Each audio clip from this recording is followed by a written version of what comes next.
Des parcours de femmes d'ici et d'ailleurs, tous les samedis à 12h45. Elle, votre rendez-vous sur Radio 2M avec Nadia Anwar, en partenariat avec le comité Parité et Diversité de 2M. Franco-marocaine et fière de ses origines, notre Elle d'aujourd'hui est une femme de poigne. Après un brillant parcours dans la gendarmerie, elle a fait partie de ces rares femmes d'origine maghrébine dans ce secteur. Femme de rigueur, elle décide en 2010 de se lancer à son compte dans le domaine de la sécurité privée. J'ai le plaisir d'accueillir avec nous Ilham, couturier, chef d'entreprise dans le domaine de la sécurité privée. Bonjour Ilham et merci d'avoir accepté mon invitation. Bonjour Nadia, je vous remercie de m'avoir invitée. Merci à vous. Alors racontez-nous votre histoire, comment tout a commencé pour vous. Je suis née à Avignon, j'ai 2 frères. Mon papa était un immigré marocain, paix à son âme, il était maçon et on a vécu dans un petit village qui s'appelle Cabane, près d'Avignon, où j'ai grandi, j'ai été scolarisée là-bas et donc du coup jusqu'à l'âge de 20 ans et j'ai quitté ce petit village. Ma maman était femme au foyer. Et donc, j'ai grandi dans une petite maison de village, tranquillement, avec une enfance au calme. À quoi aspirait la petite Ilham dans son enfance? Mon papa était maçon. Je le voyais rentrer tous les soirs, fatigué, avec du ciment partout, des fois blessé, parce que c'était un métier qui était très difficile. Très difficile, oui. Du coup, moi, je me suis toujours dit dans mon esprit, moi, je veux faire, mais c'est pas dans le sens péjoratif, mais je veux faire mieux que papa. Je veux lui montrer que il travaille dur, mais pour que ses enfants réussissent dans la vie. Et moi, je voulais réussir pour rendre fier mon papa et pour lui montrer que tout son travail, que tout le fruit de son travail n'était pas en vain et qu'il a travaillé dur justement pour voir ses enfants réussir et être fier de ses enfants. Comment s'est passée votre scolarité? Est-ce que vous avez eu une scolarité classique ou vous aviez déjà une orientation précise dans votre tête? Dans ma tête, j'avais pas vraiment d'orientation. J'ai fait une scolarité tout à fait classique. J'étais au lycée général. J'ai fait un bac en tertiaire. Donc j'ai eu mon bac tertiaire. Ensuite, j'ai enchaîné sur une année de faculté en langue étrangère appliquée. Mais je trouvais pas ma voie. C'était pas pour moi. J'avais pas forcément une idée en tête, un métier en tête. Et donc, je suis allée en fac, mais bon, la fac, pareil, j'ai pas trouvé ma voie. J'étais toujours chez mes parents, j'avais 22 ans, jusqu'à ce que je trouve ma voie. Alors, on y arrive à cette voie. On y arrive. Alors, justement, on aimerait savoir comment vous avez été attirée par ce métier qu'est la gendarmerie, parce que je pense que vous avez commencé par ça. Comme je vous l'ai dit, j'étais complètement perdue, je savais pas. En fait, je voulais un métier qui me permettait d'être sur le terrain. Un jour, je suis tombée, c'est tout bête, mais je suis tombée sur un article qui disait devenez gendarme. Mais c'est un tout petit encart en bas de la page, et là, j'ai une petite lumière qui s'est allumée dans ma tête. Je me suis dit, mais c'est ça que je veux faire. Voilà, tout de suite, j'ai percuté. Je me suis dit, mais c'est ce que je veux faire. Je veux être gendarme. J'ai intégré l'école dans la semaine qui a suivi. J'ai fait mes classes et puis après, j'ai été mutée à Nice. J'ai commencé par ce qu'on appelle les gendarmes adjoints. C'est des gendarmes qui sont engagés, qui ne sont pas sous-officiers. Vous voyez, c'est des contrats courts. J'ai fait ces 2 années pour tester, voir si ça me plaisait vraiment, si je ne m'étais pas trompée. Et puis finalement, je me suis bien plu. J'ai passé mon concours sous-officier et j'ai intégré l'école de Montluçon en tant que sous-officier. Et j'ai été mutée en Ardèche en tant que sous-officier. J'ai fait à peu près 2 ans et demi et ensuite j'ai été remutée à la Verpillière. Donc j'ai passé mon concours d'OPJ, d'officier de police judiciaire pour ceux qui ne connaissent pas. Et ensuite, en 2010, j'ai décidé d'arrêter. Quand j'ai commencé ma carrière de sous-officier en Ardèche, ça s'est très très mal passé. Je suis arrivée dans une brigade qui n'avait jamais reçu de sous-officier féminin avant moi et encore moins d'origine maghrébine. Donc là, vous cumuliez 2 facteurs. Oula, j'avais les 2. De discrimination. Là, j'avais tout. 25 ans, maghrébine, jeune fille, tout. J'avais tout. Et donc, mais curieusement, j'ai pas subi de racisme.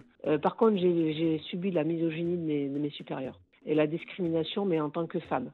Quand même du harcèlement professionnel. Ah oui, clairement, du harcèlement. J'ai vécu le harcèlement moral pendant 2 ans et demi de mes supérieurs qui trouvaient tous les prétextes pour me punir et pour me faire partir, tout simplement. Parce que c'était l'Ardèche.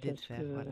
Écoutez, oui, j'ai été vaut mieux tourner la page et vous l'avez bien tournée. Comment s'est faite la transition entre justement la fin de votre carrière en gendarmerie et la création de votre entreprise? Et on va parler plus tard de la spécialité de votre entreprise qui est liée à ce secteur que vous avez tant aimé durant ces années. Alors, ce qu'il faut savoir, c'est que quand j'ai été mutée de l'Ardèche pour arriver à la Verpillière, Ça s'est très très bien passé à la Verpillière. Autant ça s'était mal passé en Ardèche, mais à la Verpillière, c'est très bien passé. J'avais la possibilité d'avoir une évolution de carrière comme je l'aurais aimé. Mais mon passage en Ardèche a cassé quelque chose. Ça a cassé ma vocation de départ. J'avais plus envie de continuer. Et avant de rentrer en gendarmerie, là, donc je remonte 10 ans auparavant, j'avais dans mon esprit l'idée d'être entrepreneur, de créer ma propre entreprise. Mais j'avais jamais osé passer le cap.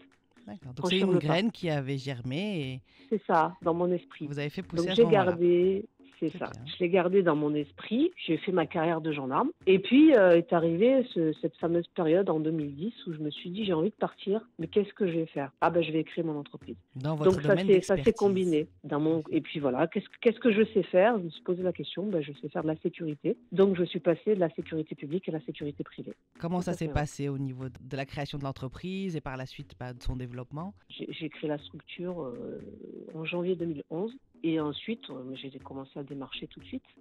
Mais par contre, je savais pas du tout ce que c'était que l'entrepreneuriat, le monde de l'entrepreneuriat. Je connaissais pas du tout. Tout ce qui est administratif, pareil, je connaissais pas du tout. J'ai pas de diplôme, j'ai pas fait une école de commerce. Mais ça vous a donné quand même le courage de vous lancer.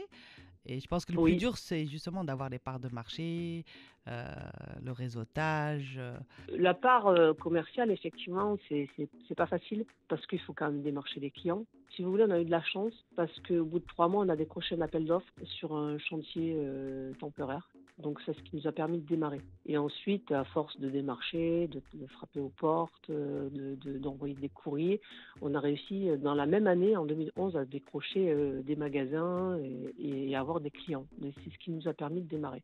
La partie management, moi, j'ai fait l'erreur aussi au début de croire que les salariés, c'était comme en gendarmerie, on donne des ordres et puis c'est garde à vous repos et puis c'est comme ça.